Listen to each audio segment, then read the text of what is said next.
कौसल्या सुप्रजा रामपूर्वा सन्ध्या प्रवर्तते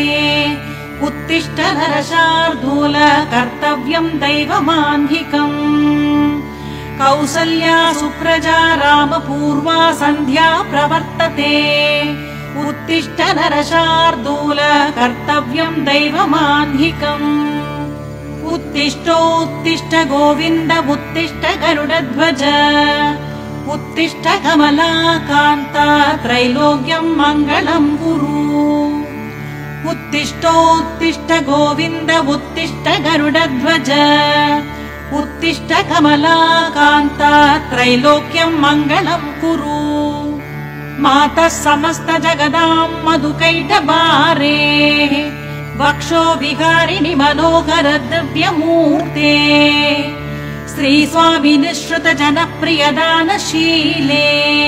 श्रीवेङ्कटेश दयिते तव सुप्रभातम् मातः समस्त जगदां मधुकैटभारे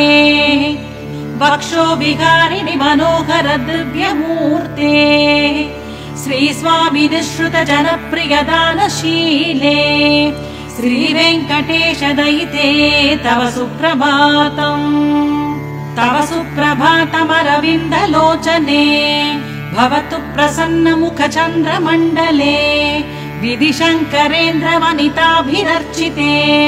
वृषशैलनाथ दयिते दयानिते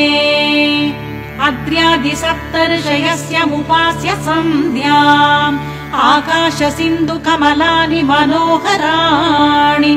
आदाय पादयुगमर्चयितुं प्रपन्नाः शेषाद्रिशेखर विभो तव सुप्रभातम् पञ्चाननाब्ज भव षण्मुखवासवाद्याः त्रैविक्रमादिचरितं विबुधास्तुवन्ति भाषापतिः पठति वा शरशुद्धिमारात् शेषाद्रिशेखर विभो तव सुप्रभातम् ईषत् प्रफुल्ल सरसीरुगनारिकेळ भूगत्रुमादि सुमनोहर पालिकानाम् आवाति मन्दमनिलः सह दिव्यगन्धैः शेषाद्रिशेखर विभो तव सुप्रभातम् उन्मील्य नेत्रयुगमुत्तम पञ्चरस्थाः पात्रावसिष्ठ कदली फलपायसानि भुक्त्वा सलील मदकेलिशुकाः पठन्ति शेषाद्रिशेखर विभो तव सुप्रभातम् तन्द्री प्रकर्ष मधुरस्वनया विपञ्च्या गायत्यनन्द चरितं तव नारदोऽपि भाषा समक्रम सकृत्करचार रम्यम् शेषाद्रिशेखर विभो तव सुप्रभातम् भृङ्गावळी च मकरन्द रसानुविद्ध जङ्गार गीत निनतैः सह सेवनाय निर्यात्युपान्त सरसी कमलोदरेभ्यः शेषाद्रिशेखर विभो तव सुप्रभातम् योषा गणेन वरदत्नि विमध्यमाने गोशालयेषु धतिमन्तन तीव्र घोषा रोषात् कलिं विदधते ककुभश्च कुम्भाः शेषाद्रिशेखर विभो तव सुप्रभातम् पद्मेश मित्र सदपत्र गतालिवर्गाः हर्तुं श्रियं कुवलयस्य निजाङ्गलक्ष्म्या भेरी निनातमिव बिभ्रतितीव्रनाथम् शेषाद्रिशेखर विभो तव सुप्रभातम्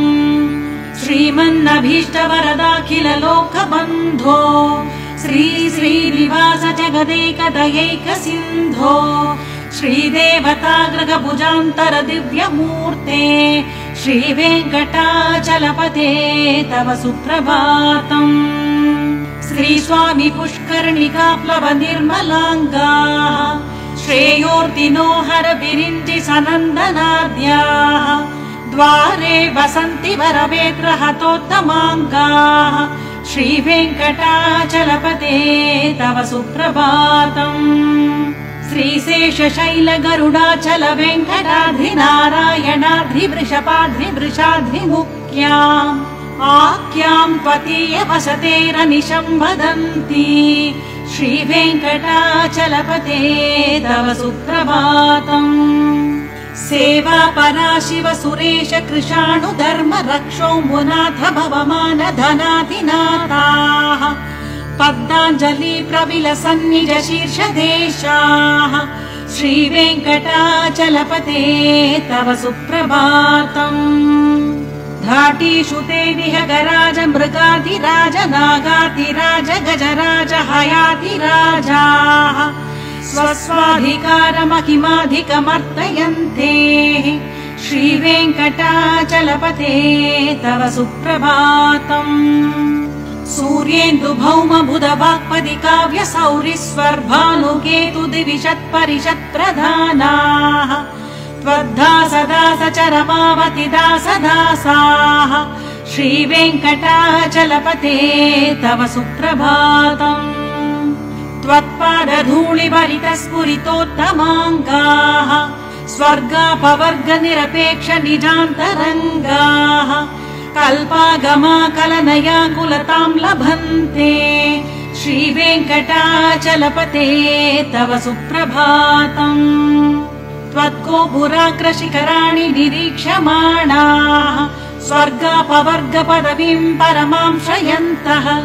मर्त्या मनुष्य भुवने मदिमाश्रयन्ते श्रीवेङ्कटाचलपते तव सुप्रभातम्। श्रीभूमिनायक दयादि गुणामृताप्ते देवादिदेव जगदेक शरण्यमूर्ते श्रीमन्ननन्त गरुडाधिपिरर्चिताङ्ग्रे श्रीवेङ्कटाचलपते तव सुप्रभातम्। श्रीपद्मनाभ पुरुषोत्तम वासुदेव वैकुण्ठ माधव जनार्दन चक्रपाणि श्रीवत्स चिह्न चरणागत पारिजात श्रीवेङ्कटाचलपते तव सुप्रभातम्। कन्दर्पदर्पहर सुन्दर दिव्यमूर्ते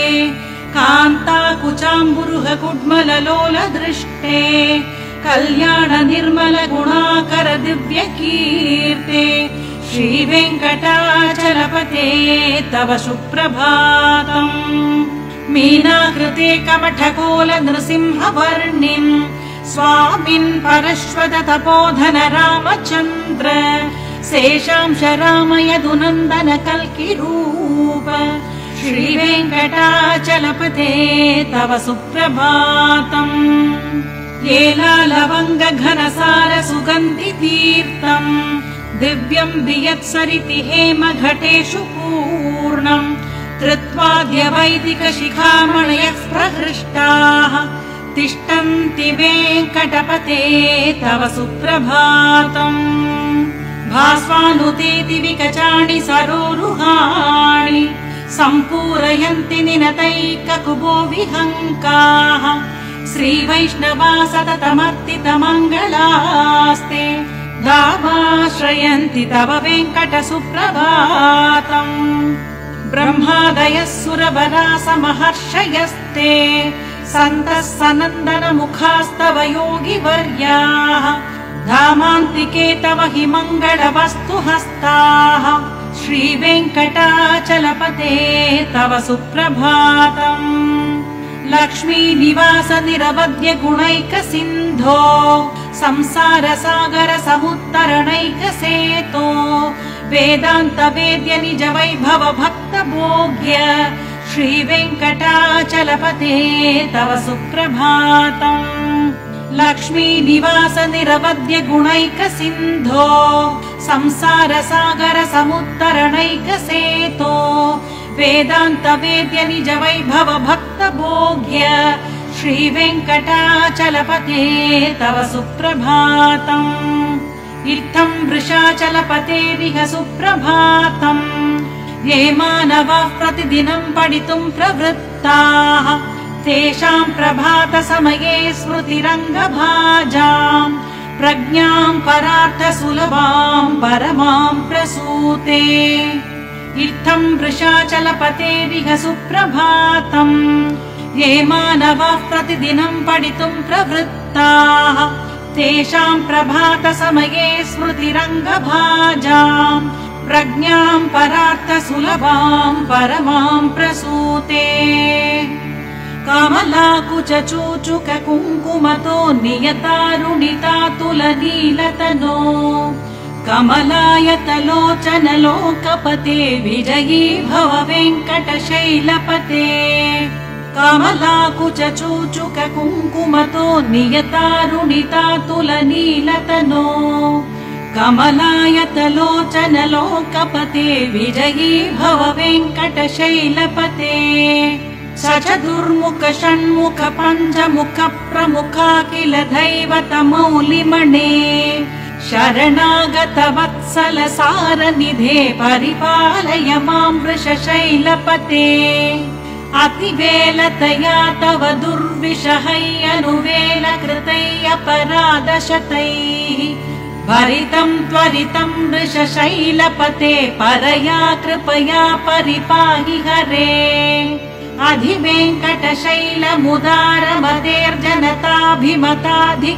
अधिवेङ्कटशैलमुदारमतेर्जनताभिमताधिकधानरतात् परदेवतया गतितान्निकमयि कमलादयितान्न परं कलये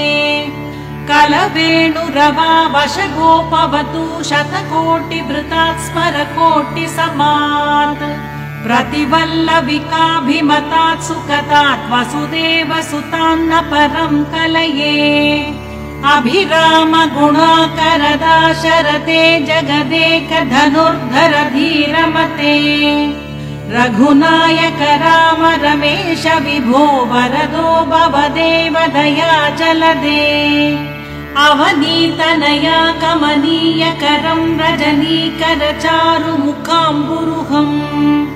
रजनीचर राजतमो मिहिरं महनीयमहं रघुराममये सुमुखं सुहृदं सुलभं सुखदं स्वनुजं च सुखाय ममोघशरम् अपहाय रघुत्वहमन्यमहं न कथञ्चन कञ्चन जातु भजे विना वेङ्कटेशं ननाथो ननाथः सदा वेङ्कटेशं स्मरामि स्मरामि हरे वेङ्कटेश प्रसीद प्रसीद प्रियं वेङ्कटेश प्रयश्च प्रयश्च विना वेङ्कटेशं ननाथो ननाथः सदा वेङ्कटेशं स्मरामि स्मरामि हरे वेङ्कटेश प्रसीद प्रसीद प्रियं वेङ्कटेश प्रयश्च प्रयश्च अहं दूरदस्ते पदाम्भोजयुग्म प्रणामे च यागत्य सेवां करोमि सकृत्सेवया नित्यसेवा फलं त्वं प्रयच्छ प्रयच्छ प्रभो वेङ्कटेश अज्ञानिना मया दोषान् शेषान् विहितान् हरे क्षमस्व त्वं शेषशैलशिखामणे अज्ञानिना मया दोषान् शेषान् विहितान् हरे क्षमस्व त्वं शेषशैलशिखामणे ईशानां जगतोऽस्य वेङ्कटपते विष्णो परां प्रेयसी तद्वक्षस्थल नित्यवासरसिकां तक्षान्ति संवर्धिनी पद्मालङ्कृत पाणिपल्लवयुगां पद्मासनस्थां श्रियम् वात्सल्यादिगुणोज्ज्वलां भगवतीं वन्दे जगन्मातरम् ईशानां जगतोऽस्य वेङ्कटपते विष्णो परां प्रेयसी तद्वक्षस्थल नित्यवासरसिकां तक्षान्ति संवर्धिनी पद्मालङ्कृत पाणिपल्लवयुगां पद्मासनस्थां श्रियम् वात्सल्यादिगुणोज्ज्वलां भगवतीं वन्दे जगन्मातरम् श्रीमन्कृपाजलनिधे कृत सर्वलोक सर्वज्ञ शक्तनत वत्सल सर्वशेषिन् स्वामिं सुशील सुलभाश्रुत पारिजात श्रीवेङ्कटेश चरणौ शरणं प्रपद्ये श्रीमन्कृपाजलनिधे कृत सर्वलोक सर्वज्ञ शक्तनत वत्सल सर्वशेषिन् स्वामिं सुशील सुलभाश्रुत पारिजात श्रीवेङ्कटेश चरणौ शरणं प्रपद्ये आनूपुरार्पित सुजात सुगन्धि पुष्प सौरभ्य सौरभकरौ समसन्निवेशौ सौम्यौ सदानुभवनेऽपि नवानुभाव्यौ श्रीवेङ्कटेश चरणौ शरणं प्रपद्ये सद्यो विकासि समुदिद्वर सान्द्र राग सौरभ्य निर्भर सरोरुह साम्यवार्ताम् सम्यक्षु साहस पदेषु विलेखयन्तौ श्रीवेङ्कटेश चरणौ शरणं प्रपद्ये रेखामयध्वज सुधा कलशाद पत्र वज्राङ्कुशाम्बुरुह कल्पक शङ्ख चक्रैः भव्यैरलङ्कृत तलौ परतत्त्वचिह्नैः श्रीवेङ्कटेश चरणौ शरणं प्रपद्ये ताम्रोदरद्युति पराजित पद्मरागौ बाह्यैर्महोभिरविभूत महेन्द्र नीलौ उद्यन्नगांशु विरुदस्त शशाङ्कवासौ श्रीवेङ्कटेश चरणौ शरणं प्रपद्ये सप्रेम भीति कमलाकर पल्लवाभ्याम् संवाहनेऽपि सपतिक्लममातधानौ कान्ता भवाङ्मनस गोचर सौकुमार्यौ श्रीवेङ्कटेश चरणौ शरणं प्रपद्ये लक्ष्मी मही तदनुरूप निजानुभाव नीलाति दिव्य महिषीकर पल्लवानाम् आरुण्य संक्रमणतः किल सान्द्ररागौ श्रीवेङ्कटेश चरणौ शरणं प्रपद्ये नित्यानमद्विधि शिवादि किरीट कोटि प्रत्युक्त दीप्त नवरत्न महप्ररोहैः नीराजनाविधि मुदारमुपाददानौ श्रीवेङ्कटेश चरणौ शरणं प्रपद्ये विष्णोपदे परमयुद्युदित प्रशंसौ यौ मध्व उत्स इति भोग्य दयाप्युपातौ भूयस्ततेति तव पाणितल प्रतिष्ठौ श्रीवेङ्कटेश चरणौ शरणं प्रपद्ये पाताय तत्सदृश सारथिना त्वयैव यौ दर्शितौ स्वचरणौ शरणं व्रजेति भूयोऽपि मह्यमिगदौ करदर्शितौ ते श्रीवेङ्कटेश चरणौ शरणं प्रपद्ये मन्मूर्ध्निकाळियपणे विकटाटवीषु श्रीवेङ्कटाद्रिशिखरे शिरसि श्रुतीनाम् चित्तेऽप्यनन्य मनसां सममाहितौ ते श्रीवेङ्कटेश चरणौ शरणं प्रपद्ये अम्लानहृष्य तव नीतलकीर्ण पुष्पौ श्रीवेङ्कटाद्रिशिखराभरणायमानौ आनन्दिताखिल मनोनयनौ दवैतौ श्रीवेङ्कटेश चरणौ शरणं प्रपद्ये प्रायः प्रपन्न जनता प्रथमावगाह्यौ मातुस्तनाभिव शिशोरमृदायमानौ प्राप्तौ परस्पर तुलामधुलान्तरौ ते श्रीवेङ्कटेश चरणौ शरणं प्रपद्ये सत्त्वोत्तरैः सतत सेव्य पदाम्बुजेन संसारतारकतयाद्रदृगञ्जलेन सौम्योभयन्द्रुमुनिनामवदर्शितौ ते श्रीवेङ्कटेश चरणौ शरणं प्रपद्ये सत्त्वोत्तरैः सतत सेव्य पदाम्बुजेन संसारतारकतयाद्रदृगञ्जलेन सौम्योभयन्द्रुमुनिनामवदर्शितौ ते श्रीवेङ्कटेश चरणौ शरणं प्रपद्ये श्रीशश्रिया गणिकया त्वतुवाय भाव्ये प्राप्ये त्वयि स्वयमुपेय दया स्फुरन्त्या नित्याश्रुताय निरवध्य गुणाय तुभ्यं श्यां किङ्करो वृषगिरीश न जातु मह्यम् श्रीशश्रिया गणिकया त्वतुवाय भाव्ये प्राप्ये त्वयि स्वयमुपेय दया स्फुरन्त्या नित्याश्रुताय निरवध्य गुणाय तुभ्यं श्यां किङ्करो वृषगिरीश न जातु मह्यम् श्रियः कान्ताय कल्याणनिधये निधयेऽर्थिनाम् श्रीवेङ्कटनिवासाय श्रीनिवासाय मङ्गलम् श्रियः कान्ताय कल्याणनिधये निधयेऽर्थिनाम् श्रीवेङ्कटनिवासाय श्रीनिवासाय मङ्गलम् लक्ष्मी सविभ्रमालोक सुभ्रू विभ्रम चक्षुषे चक्षुषे सर्वलोकानां वेङ्कटेशाय मङ्गलम् श्रीवेङ्कटाद्रिशृङ्गाग्र मङ्गलाभरणाङ्ग्रये मङ्गलानां निवासाय श्रीनिवासाय मङ्गलम् सर्वावयव सौन्दर्य सम्पदा सर्वचेतसां